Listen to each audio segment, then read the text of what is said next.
को लेकर चलेंगे प्रोफेसर राजीव लोचन जी के पास। प्रोफेसर, महाराज संभाजी महाराज जो थे, उनके साथ कुछ लोगों का ये मानना है कि औरंगजेब की जो है राजनीतिक प्रतिद्वंदिता थी, जैसा कि आपने भी अपने शुरुआती बात में कही थी।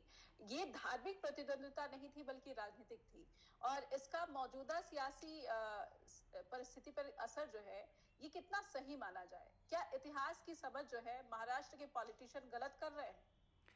देखिए, महाराष्ट्र के जो पॉलिटिशियंस हैं, वो तो वो कर रहे हैं जो कि किसी भी अच्छे पॉलिटिशियन को करना चाहिए। यदि हम औरंगज़ेब के सिचुएशन को, औरंगज़ेब के बिहेवियर को समझने के लिए बार बार कहते हैं कि उसके कंटेक्स्ट को समझना ज़रूरी है, तो हमें महाराष्ट्र के पॉलिटिशियंस के कंटेक्स्ट को भी समझना ज़रूरी है। अबू आज़मी को इसमें फ़ायदा लगता है कि वो मुसलमानों को उकसा ले अपनी तरफ, ये बता दें कि मैं मुसलमानों का कितना चाहने वाला हूँ, कितना रक्षक हूँ।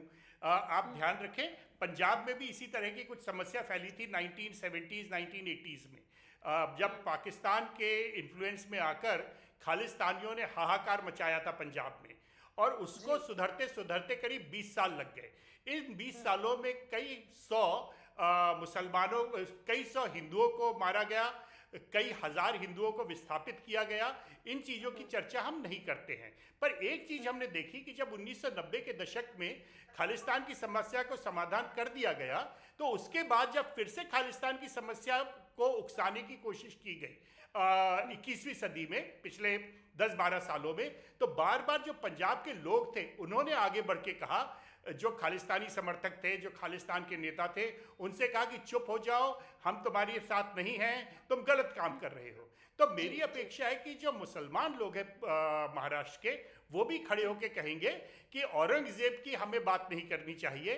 औरंगजेब अपने समय में ठीक था, पर आज के समय में औरंगजेब ठीक नहीं है, और अबू आज़मी जी को थोड़ी सी डांट फटकार लगना बहुत ज़रूरी है। डांट फटकार विधानसभा नहीं लगा सकती, हम आप नहीं लगा सकते, कोर्ट्स नहीं लगा सकते। डांट फटकार जो महाराष्ट्र की मुसलमान जनता है उसे लगानी पड़ेगी। जो बॉम्बे के लोग हैं, मालेगांव के लोग हैं, भिवंडी के लोग हैं, इन्हें बोलना पड़ेगा कि अबू आज़मी साहब आप बहुत गलत कर रहे हो, इस चीज़ से किसी का फ़ायदा नहीं होता, इस चीज़ से केवल दुराव फैलता है, आप प्लीज़ चुप हो जाओ। हमने आपको इलेक्ट इसलिए नहीं किया कि आप लोगों के बीच में तोड़फोड़ बनाओ।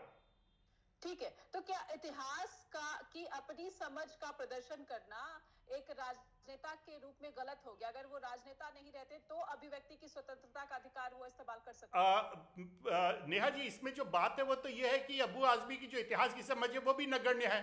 वो इतिहास की समझ थोड़ी वहां दर्शा रहे थे, वो तो ये कह रहे थे कि मैं लोगों को छुआऊंगा, मैं लोगों को उकसाऊंगा, मैं लोगों को थोड़ी सी चिकोटी काटूंगा। चिकोटी काटेंगे तो लोग बेचैन होंगे ही होंगे। अच्छा, इसके साथ साथ जो बात आती है वही कि जो बड़ा भारी एक तबका है मुसलमानों का, जो आगे बढ़ बढ़ के कहता है कि बड़ा अच्छा काम किया इस आदमी ने, बड़ा अच्छा हुआ जो इसने ऐसा बोल दिया। और औरंगज़ेब को जब लोगों ने पिछले 70 सालों से, औरंगज़ेब को मुसलमान लोग महाराष्ट्र में पीर के तौर पे मानते हैं, संत के तौर पे मानते हैं, ये मैंने आपको पहले भी बताया। उसकी जो कब्र है वहाँ जाके लोग पूजा करते हैं, मुसलमान भी करते हैं, हिंदू भी कर लेते हैं। पर अभी तक किसी ने ये नहीं कहा था कि औरंगजेब बड़ा अच्छा एडमिनिस्ट्रेटर था, इसके जैसे बिहेव करना चाहिए। वो बात अबू आज़मी ने कही है। नहीं, अबू आज़मी की जो बात है उससे समर्थन करने वाले कुछ इतिहासकार हैं, कुछ का नाम आपने भी अपनी शुरुआती बातचीत में रखी थी। एक प्रोफेसर मध्ययुगीन इतिहास के जो है जाने माने इतिहासकार है, वो है प्रोफेसर हरबंस। उन्होंने कहा कि जजिया टैक्स औरंगजेब अगर हिंदू राजाओं पर लगाता था तो वो मुसलमानों पर भी जो है 2.50% का टैक्स लगाता था उनकी आय का।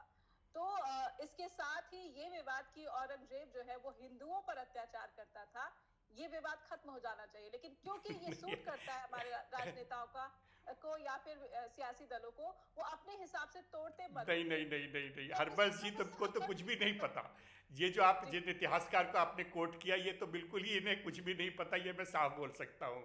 और ये वो बात बोल रहे जो एनसीईआरटी की किताबों में सन 70 के दशक में लिखी गई थी और 2003 तक यही पढ़ाया जाता था स्कूलों में। तो इसीलिए बहुत सारे लोग हैं जो कि बूढ़े किस्म के लोग हैं, मेरे टाइप के लोग, उनको लगता है कि ये बात ना सच है। ये बात सच बिल्कुल नहीं है।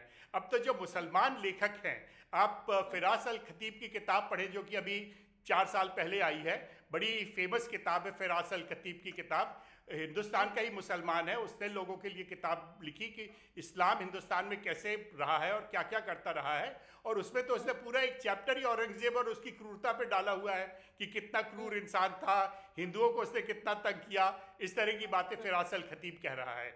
जो हमें सोचने की बात है, इसीलिए मैंने पहले कहा कि हमें सिखों से सीखना पड़ेगा, हमें पंजाब में रहने वालों से सीखना पड़ेगा। हमें ये कहना पड़ेगा कि मेरा धर्म, मेरा रीजन, मेरी भाषा ये मायने नहीं रखती। जो चीज़ मायने रखती है वो ये कि लोग एक दूसरे के साथ सद्व्यवहार करें, और यदि हमारे पास्ट में कुछ ऐसे खराब लोग हुए हैं जिन्होंने कभी कभी दुर्व्यवहार किया है, तो हम उनका खुल के निषेध करें, खुल के खंडन करें, उसमें शर्माएं ना।